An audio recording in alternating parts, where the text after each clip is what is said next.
আজ বানাবো ফেনা ভাত। কড়াইতে জল দিয়ে আলু টুকরো করে দিয়ে দিয়েছি।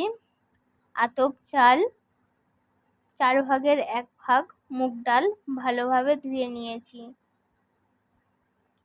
জলটা ফুটে গেলে চাল ডাল ধুয়ে রাখা দিয়ে দেব। আলু আর চালটা ভাত হয়ে গেলে, সিদ্ধ হয়ে গেলে পরিমাণ মতো নুন দিয়ে দেব।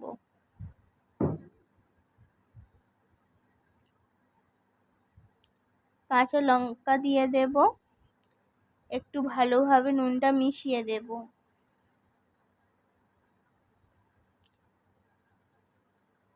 নুনটা ভালোভাবে মিশিয়ে নেব। মেশানো হয়ে গেলে কাঁচা লঙ্কা দিয়ে দেব আর একটা টমেটো ধুয়ে দিয়ে দেব।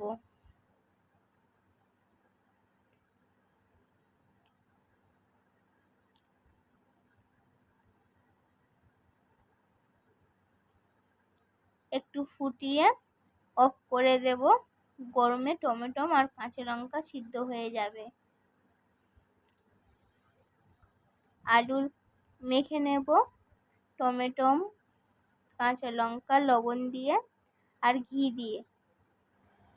ভাত হওয়ার সময় আমার জলটা কম হয়ে গেছিল, একটু ফ্যান ভাত থাকলে ভালো হতো। আর সিদ্ধ কাঁচা লঙ্কার যা সেন্ট বেরিয়েছে, উফ, অমৃত।